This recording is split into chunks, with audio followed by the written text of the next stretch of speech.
Hi guys, welcome to Short Skirts and Sarcasm. I'm Caroline and I'm going to tell you what I want to read in April because it is a new month, new TBR.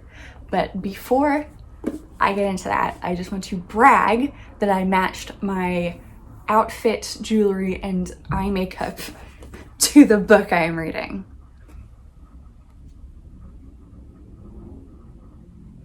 Okay, bragging over.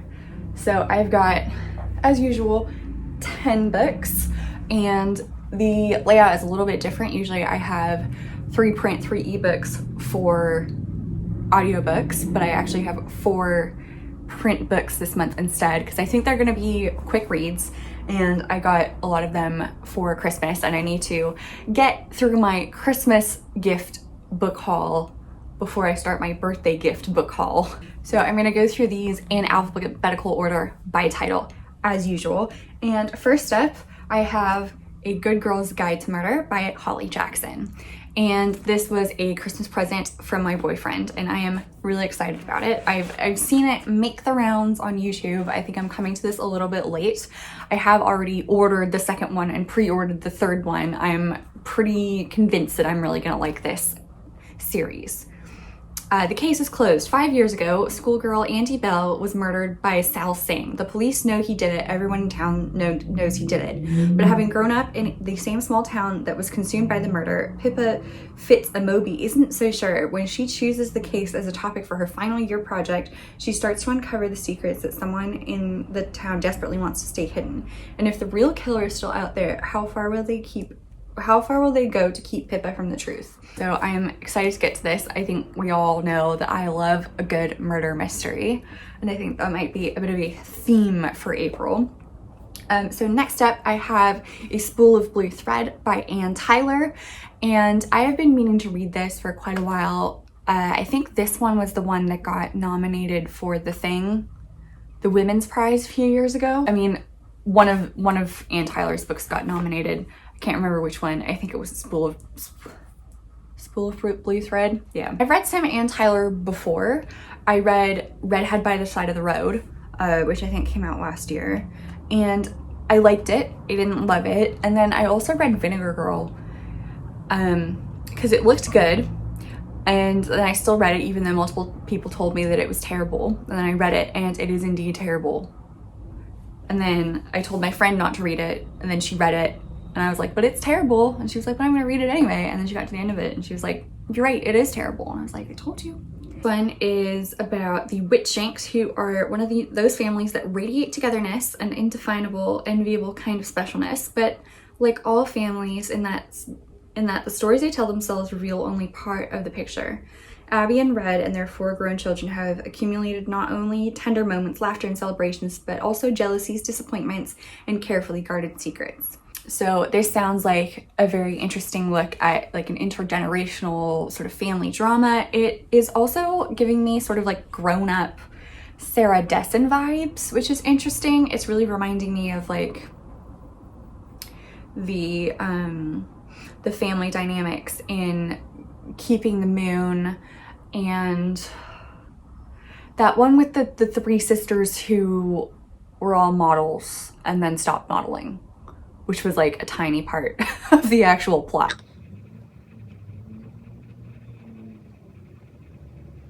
The sisters were named Kirsten and Whitney. I can't remember what the main character, who's the youngest sister, was called, but I do remember that her best friend is called Clark with an E. So it is Just Listen. I did look it up. It is Just Listen. So A Spool of Blue Thread is giving me grown-up Just Listen vibes, at least how it relates to the family. Next, I've got Baptism of Fire by Andrei Sapkowski, and this is the third, I think the third main book in the Witcher series. So obviously I've read them in order, and I've also read the like prequel short stories book, The Last Wish. And I've all really enjoyed them. Again, with high fantasy, I don't really know what's going on, but I'm enjoying the ride. And so this is just like another installment of, but fun. And next up, I've got Hummingbird Salamander by Jeff Vandermeer. And I have never read any Jeff Vandermeer before. I know of Annihilation, like that series, and I didn't know that Jeff Vandermeer was even coming out with a new book. But I was watching Sarah from Pages and Prose do her March TBR, and this was on there, and she was like, oh, I got this from NetGalley, and I was like, well, now I need to also read it. So I did also get it from NetGalley. It comes out April 6th, so I need to get on that and write a review post haste. So that's my first ebook of April. I think all my ebooks that I'm planning to read for this month are e-arcs. They're all from NetGalley.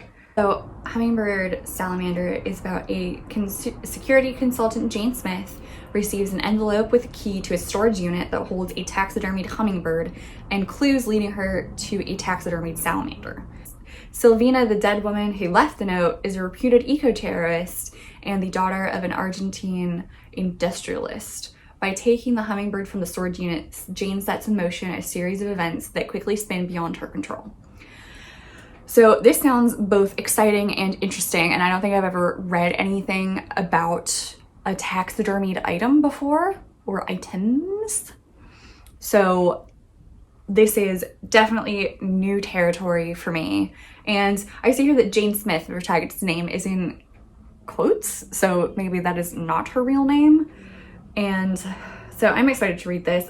Sarah from Pages and Prose, I did read her review on her website, and it again looked really, really compelling. So I am even more excited, and I need to get on that because it will be published soon. Next is also an ebook from NetGalley. It is Of Women in Salt by Gabriela Garcia. And every time I see this, I'm going to put Marquez at the end of it, but it's a different person. And I mean, I would say that I like women. I also like salt.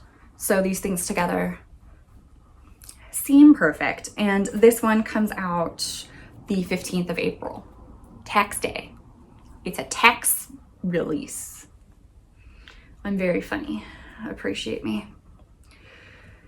So I think this is another intergenerational family story, but I think this one's about immigration, specifically. A daughter of Carmen, a Cuban immigrant, Jeanette is determined to learn more about her family history from her reticent mother and makes the snap decision to take in the daughter of a neighbor detained by ICE. Carmen is still wrestling with the trauma of displacement and must process her difficult relationship with her own mother while trying to raise a wayward Jeanette. Jeanette travels to Cuba to see her grandmother and reckon with the secrets from the past destined to erupt. From the 19th century cigar factories to present-day detention centers, from Cuba to Mexico, Gabriela Garcia's Women in Salt is a kaleidoscopic portrait of betrayals, personal and political, self-inflicted, and those done by others that have shaped the lives of these extraordinary women. So this sounds so good. I am so excited. I'm going to guess that the salt, because obviously this book is about women. I think we know what Of Women refers to. I think of salt is going to be both literally the sea between Miami and Cuba, but I think it might also be tears. So we'll see if I'm right. So next up, I have my second audiobook on this list. It is Ship of Magic by Robin Hobb, and I felt some serious FOMO from Ashley from A Frolic Through Fiction doing her catch-up book club elderling along with Becca in the Books, and I did read the Farseer trilogy and I didn't love it but I started the series, so I'm going to continue it. Very on brand of me. And so this is set in the same fictional fantasy world, but is about ships that are alive. And I know this is probably not true, but the way I'm imagining it is that instead of having, you know, portholes where the oars go through, the ship just has a bunch of arms with like webbed fingers, and they're just like frantically doing the breaststroke to try to move the ship forward. I really hope that that's what it is, but I feel like it's probably not. So this follows a lot of different groups and characters who I think will come together in the final book in this trilogy. But there is a girl who thinks she's going to inherit her family's live ship, but then it goes to her sister and she wants to prove that she's the one that's worthy of the ship. And there's a pirate who wants a live ship so he can become pirate king. So again, this isn't something that would usually like jump out at me as like something I really wanted to read, but I'm FOMOing, so we're gonna read it.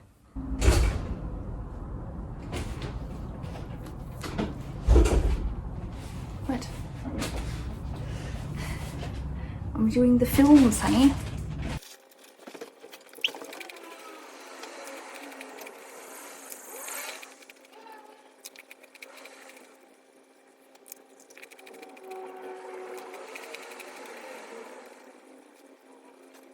My last NetGalley ebook on this list is Starland by River Solomon.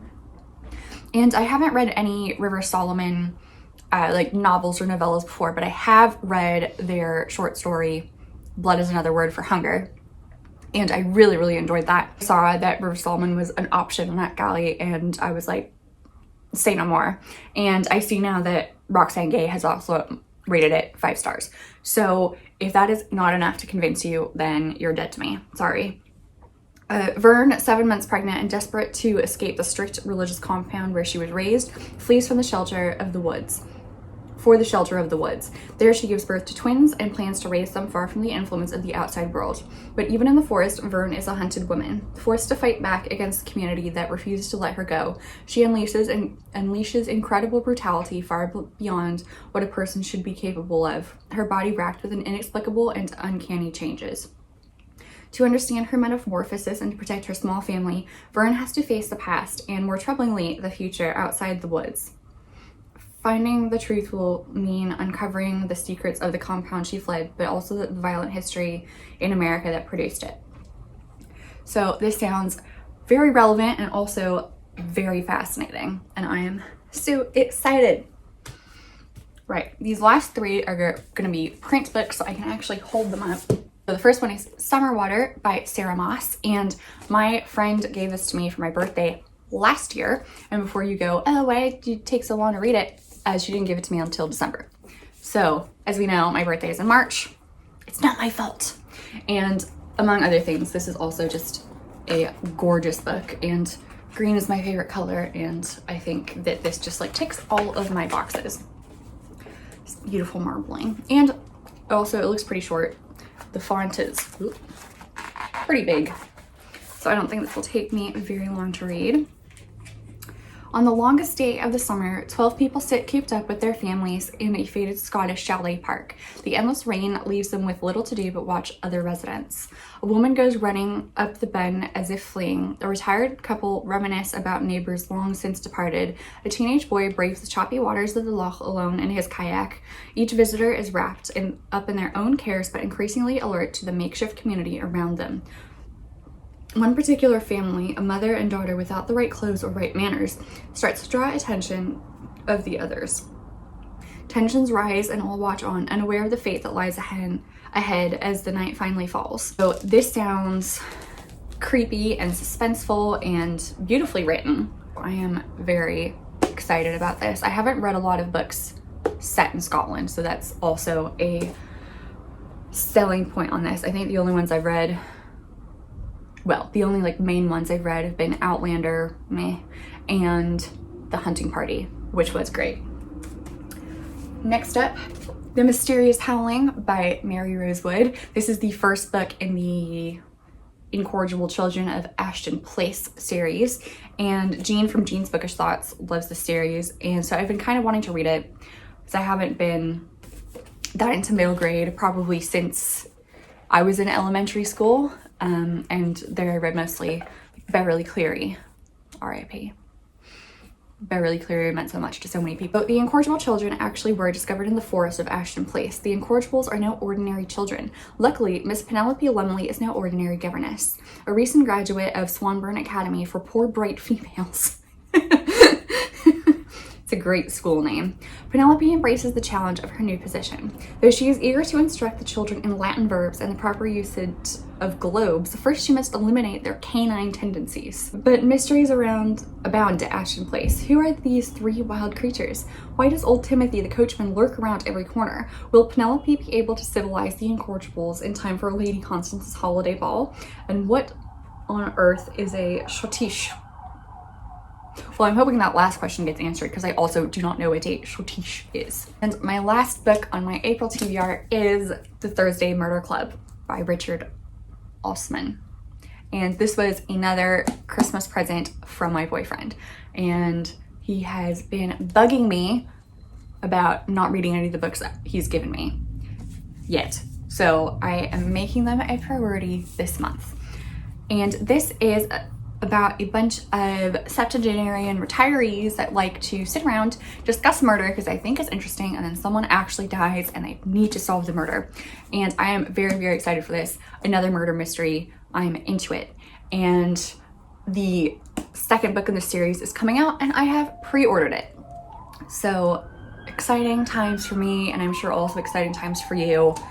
I'm sure you can't wait to hear all my thoughts on all of these books. So I will leave it here for now. You can follow me on social media. I have everything linked in my description box. And you can also like this video and subscribe for more if you want to hear my opinions on all of these in the near future. And I will see you in my next video. Bye guys.